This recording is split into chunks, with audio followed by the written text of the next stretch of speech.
What's up, everybody? My name is Holly. I am a veteran real estate agent working in northern Utah, just north of Salt Lake City. And it is likely that in the past few weeks you have seen media attention around the National Association of Realtors and the settlement of the lawsuit that they were involved in. And can be confusing for those who are not practicing in real estate on a day-to-day basis. So I am here just to break it down a little bit and clarify some things for you. You might have some questions, so hopefully this helps you. The way realtor commissions work is about to change. And so let me give you a little history of how it usually works in case you haven't done a real estate transaction in a while. And then I will let you know how the changes are going to affect it beginning in July.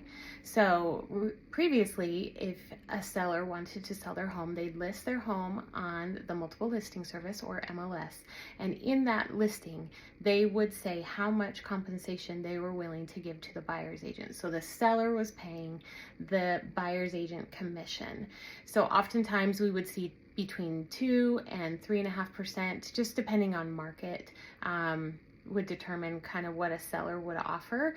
So 2% of the purchase price, 2.5%, 3% of the purchase price, that's what they would list in the multiple listing service. Moving forward now to July, if that goes through, then the changes will be such that no longer will there be an offer of compensation on the MLS for the buyer agent commission from the seller or the listing on the listing. So this also means that the seller will no longer be responsible or forced to pay a buyer's agent commission.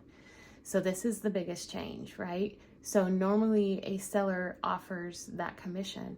So who's going to pay it now moving forward? Well, it doesn't mean that the seller can't. It just means that they won't be required to. So moving forward, the seller has a decision to make whether they are going to offer any compensation, and then it's going to be reported differently. And in Utah, it most likely will come back to be negotiated into the purchase contract, which hasn't been the case in a very long time. If the seller is not willing to offer any compensation or any concessions that will help the buyer pay their agent, then the buyer will be responsible to make up the difference or pay for the entire amount that their buyer agent is charging. Sellers are going to win big in this situation. Listing agents are also going to be not affected.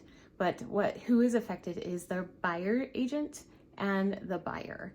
If the buyer is selling a home and has equity, this may not be a big deal because they'll have enough maybe in equity to pay all their fees, their down payment, their loan fees, and their buyer agent commission.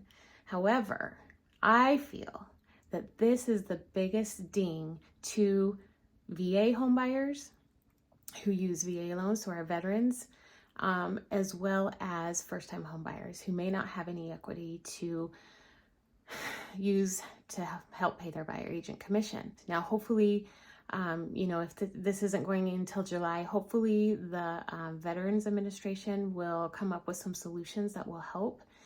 Because a veteran, the whole point of using the VA loan is for the veteran not to have to pay any money out of pocket. They can purchase 100% and not have any fees when they purchase their home. That is their benefit. So if now they are responsible to pay their buyer agent commission, well, it's no longer a huge benefit to them to use the VA loan. So there's got to be some changes and adjustments in the lending side. And I do think that that will happen. Moving forward, just know that there may be some changes in how commissions are paid. And it's not set in stone. It's going to be one way or this way or that way. There's going to be some flexibility there, and we'll see how it plays out. Market conditions will also be a factor, and we'll see, if sellers are still going to be willing to pay. So stay tuned. A lot will come out of this. We have till July, and we'll see what happens. So I will keep you posted. Thanks for watching and trusting me. Feel free to reach out and connect with me.